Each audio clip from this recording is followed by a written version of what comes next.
I, 28F, never thought I'd be writing this, but here I am, feeling lost and betrayed by my own family. To give you some context, I'm the biological daughter of my parents, and when I was 10, they adopted my sister Kelly, 25F. Growing up, I was always a bit of a perfectionist. I did well in school, played the piano, and was generally the easy child. My parents, both successful professionals, had high expectations, but I usually met them without too much trouble. We lived in a nice suburban home and life was pretty good. Then came Kelly. My parents had always talked about adoption, wanting to give a home to a child in need. When they told me about Kelly, I was excited at first. I'd always wanted a sister, and I imagined us becoming best friends, sharing clothes, and having late-night chats. Reality, however, was very different. Kelly came from a troubled background. Her biological parents were drug addicts, and she'd been in and out of foster homes since she was a toddler. The day she arrived, I remember being struck by how small and scared she looked, her big brown eyes darting around nervously. From the very beginning, it was clear that things would be challenging. Kelly had severe behavioral issues due to her past trauma. I won't go into details, but it was significant. She would have violent outbursts, breaking things and screaming for hours. Other times, she'd become completely withdrawn, refusing to speak or eat. Growing up with her was exhausting. I constantly felt like I was walking on eggshells, afraid of setting her off. Despite this, I tried my best to be understanding and supportive. I remember spending countless nights sitting outside her bedroom door while she cried, just trying to let her know she wasn't alone. As we got older, Kelly's issues didn't improve much. In fact, they seemed to get worse as we entered our teenage years. While I was focusing on my studies and extracurricular activities, Kelly was getting into trouble at school. She started hanging out with a rough crowd, skipping classes, and coming home late. Things came to a head when Kelly was 16. She started drinking heavily and even experimenting with drugs. I was terrified for her, remembering the stories we'd heard about her biological parents. I tried to talk to her about it, but she just pushed me away, accusing me of trying to act superior. Despite the tension between us, when Kelly's drinking spiraled into a full-blown addiction, I stood by her. I supported her through rehab, drove her to AA meetings, and did everything I could to help her stay sober. It was draining and heartbreaking, but I did it because I believed that despite our challenges, we were still sisters. Throughout all of this, I often felt like an outsider in my own family. My parents constantly prioritized Kelly's needs over mine, always making excuses for her behavior and expecting me to be the understanding one. I can't count the number of times I had to cancel plans or give up opportunities because Kelly was having a crisis or needed support. I remember one particular incident that still stings. It was the night of my high school graduation. I was valedictorian and was supposed to give a speech. My parents had promised to be there, front and center. But an hour before the ceremony, Kelly had a meltdown. She'd been sober for a few months at that point, but the stress of me graduating and potentially leaving for college had triggered her. My parents decided to stay home with her. They didn't even call to let me know. I found out when I looked out at the audience and saw their empty seats. I gave my speech with a lump in my throat, fighting back tears. When I got home, they apologized profusely, but the damage was done. It was just one more instance where Kelly's needs trumped mine. Despite all this, I tried to maintain a relationship with Kelly. As we entered our 20s, things seemed to stabilize a bit. Kelly got a job at a local cafe and seemed to be doing better. We even had moments where it felt like we were actually sisters, grabbing coffee together or having movie nights at home. Then I met Sebastian, 30M. He was everything I could have hoped for, kind, supportive, and understanding of my complicated family situation. We dated for 5 years and he became my rock, always there to listen when things got tough with Kelly or my parents. When Sebastian proposed, I was over the moon. We decided to have a small engagement party at my parents' house. It was supposed to be a joyous occasion, a chance for our families to come together and celebrate our love. I was excited to have a day that was just about us, without any family drama. The party started well enough. Everyone seemed to be having a good time, and for once I felt like the center of attention in a positive way. But then Kelly showed up, 2 hours late and clearly drunk. I could smell the alcohol on her breath from across the room. I tried to keep things calm, hoping she would behave herself. But as the night went on, Kelly became increasingly disruptive. She started making loud, inappropriate comments about Sebastian and me, telling embarrassing stories from our childhood, and even hinting at past relationships I'd had. The final straw came when Kelly decided to make a toast. She stood up, swaying slightly, and began a rambling speech about how she always knew I'd settle for someone like Sebastian because I was too afraid to be alone. She went on to say that our engagement probably wouldn't last because I was too selfish to be in a real relationship. I was mortified. Sebastian was visibly upset, and our guests were clearly uncomfortable. I asked Kelly to stop, but she just laughed and continued her tirade. Finally, I couldn't take it anymore. I stood up, told Kelly she needed to leave, and asked my dad to drive her home. To my shock, my parents refused. They said I was being too sensitive and that Kelly was just having fun. They suggested that I was overreacting and should be more understanding of Kelly's struggles.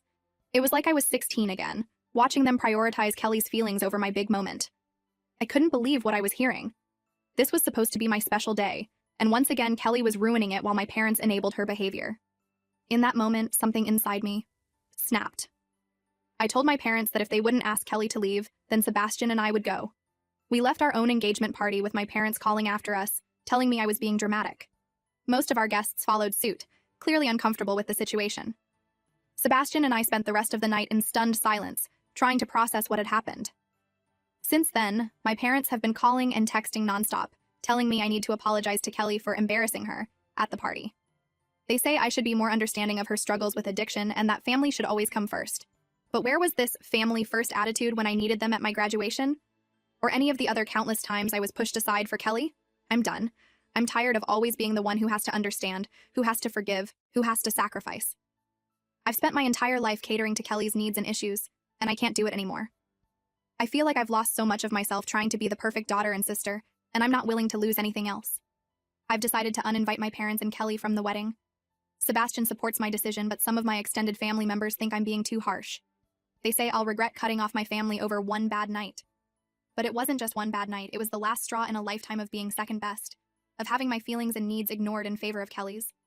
Am I wrong for standing my ground? Should I give my family another chance? I feel like I'm at a crossroads, and I don't know what to do. Part of me feels guilty for potentially cutting ties with my family, but another part feels relieved at the thought of not having to deal with this constant drama anymore. Any advice would be appreciated. Update 1. It's been a week since my last post, and a lot has happened. First, I want to thank everyone for their support and advice. It's been incredibly helpful during this difficult time.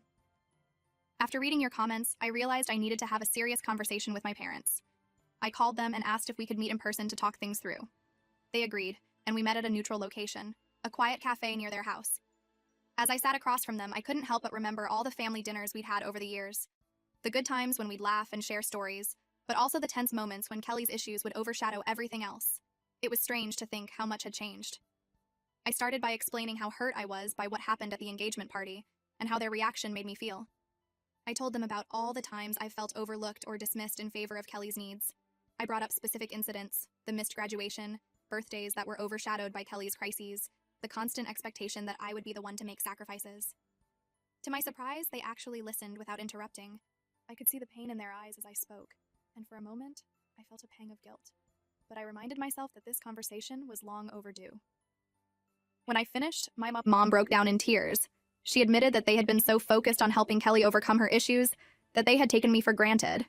My dad, who's usually stoic, looked genuinely remorseful. He talked about how proud he was of me, how he'd always admired my strength and resilience. It was nice to hear, but it also made me sad to think about how rarely he'd expressed those feelings before. They apologized for their behavior at the party and for not standing up for me. They also acknowledged that they had enabled Kelly's behavior for far too long, always making excuses for her instead of holding her accountable. My mom shared how terrified they'd been of losing Kelly to her addiction, and how that fear had clouded their judgment when it came to parenting both of us. We talked about our family history, how things had changed after Kelly's adoption. They admitted that they'd struggled to balance the needs of both their daughters, and in their efforts to help Kelly heal from her trauma, they'd inadvertently hurt me. It was a painful conversation, but it felt like we were finally addressing issues that had been simmering for years. However, when I brought up my decision to uninvite them and Kelly from the wedding, things got tense again. They begged me to reconsider, saying that a family should be together for such an important event. They promised that they would make sure Kelly behaved and suggested that maybe she could attend the ceremony, but not the reception. I could see the hope in their eyes, the desire to fix things. Part of me wanted to give in, to believe that this time would be different. But I thought about all the broken promises over the years, all the times I'd been let down, and I knew I couldn't risk it. I stood my ground. I told them that while I appreciated their apology, I needed time to heal and rebuild trust. I explained that my wedding day should be a happy, stress-free occasion, and I couldn't risk Kelly causing another scene. I shared how Sebastian felt about the situation, how he'd been hurt by Kelly's words at the engagement party too. They were upset, but seemed to understand. Before we parted, they asked if I would consider family therapy to work through our issues. I told them I'd think about it, but I'm not sure if I'm ready for that yet. The idea of sitting in a room with Kelly and hashing out years of resentment feels overwhelming right now. After meeting with my parents, I decided to reach out to Kelly. I wasn't sure if I was ready to talk to her directly, so I sent her a text asking if we could talk. Her response was, "Not what I expected."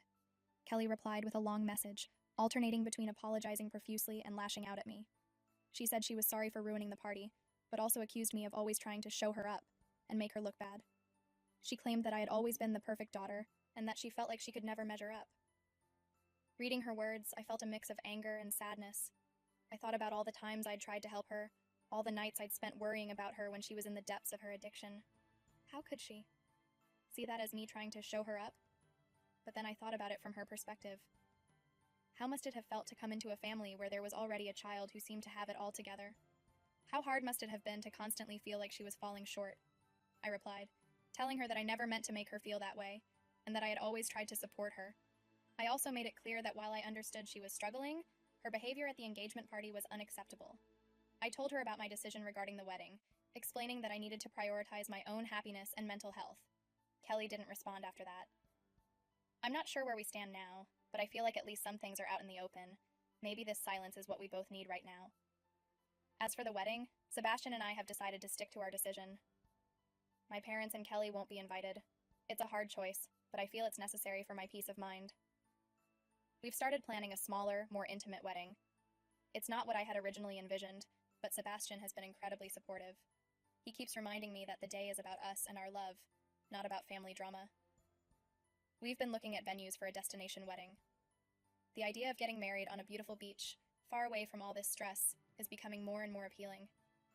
It would be a fresh start, a way to begin our married life without the shadow of family issues hanging over us. I'm still processing everything that's happened, but I feel like I'm on the right path. It's hard and it hurts, but for the first time in a long time, I feel like I'm putting myself first. I'm learning that it's okay to set boundaries, even with family. It doesn't mean I don't love them, it just means I'm finally learning to love myself too. I'll keep you updated on how things progress. Thank you all again for your support and advice. It means more than you know. Update 2. It's been about a month since my last update, and things have taken an unexpected turn. I'm still trying to process everything that's happened, but I felt I owed you all an update. About 2 weeks ago, I received a call from my mom. She sounded distraught and told me that Kelly had been in an accident. Apparently, she had been driving under the influence and crashed her car into a tree. Thankfully, no one else was hurt, but Kelly was in the hospital with some serious injuries. I was shocked and conflicted. Part of me was angry that Kelly was still drinking and driving, potentially putting others at risk. But another part of me was worried sick about her. Despite everything, she's still my sister. I thought about all the times we'd shared growing up, the rare good moments between the chaos. I remembered how she'd hold my hand when we watched scary movies, even though she was younger than me. After talking it over with Sebastian, I decided to go to the hospital. When I arrived, I found my parents in the waiting room, looking exhausted and scared. They seemed relieved to see me, but there was an undeniable tension in the air. It felt strange to be there with them, after weeks of minimal contact. The doctor informed us that Kelly had a broken leg, several fractured ribs, and a concussion. She was stable, but would need to stay in the hospital for a while. When we were allowed to see her, I was struck by how small and vulnerable she looked in the hospital bed. It reminded me of the day she first came to live with us, that same scared look in her eyes. Kelly was groggy from the medication, but when she saw me, she started crying. Through her tears, she apologized for everything: the engagement party, her behavior over the years, and for disappointing all of us again. It was a raw, emotional moment that caught me off guard. I found myself holding her hand, just like we used to do during those scary movies. Over the next few days, I found myself spending more time at the hospital than I had anticipated. Kelly and I had some long, difficult conversations. She opened up about her struggles with addiction and her feelings of inadequacy. She told me about the constant fear she lived with, the trauma from her early childhood that still haunted her. It didn't excuse her behavior, but it helped me understand it better. I shared my frustrations and hurt over the years of feeling sidelined. I told her how much it had hurt to always feel like I came second, how I'd struggled with feelings of resentment and guilt. We talked about our childhood, the good and the bad. We laughed about some of the silly fights we'd had and cried about the bigger ones. It wasn't easy, and there were moments of tension and tears, but for the first time in years, I felt like we were really communicating. It was like we were finally seeing each other clearly, without the fog of resentment and misunderstanding that had clouded our relationship for so long. During this time, I also had several talks with my parents. They seemed to have had a wake-up call with Kelly's accident. They admitted that their approach to handling Kelly's issues had been flawed, and that they had unintentionally hurt me in the process. They expressed a genuine desire to make things right. My dad opened up about his own struggles with feeling like he had failed as a father. He talked about how he had always wanted to protect both of us, but felt like he was constantly falling short. My mom shared how she had been battling depression for years, trying to hold the family together while feeling like she was falling apart herself. It was eye-opening to realize that they had been fighting their own battles all this time. As Kelly's condition improved and she prepared for discharge, we all agreed that she needed to enter a rehabilitation program.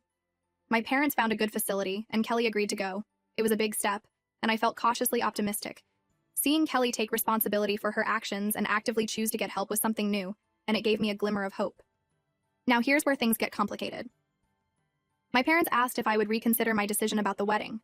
They promised that things would be different and that they understood if I wanted to set strict ground rules.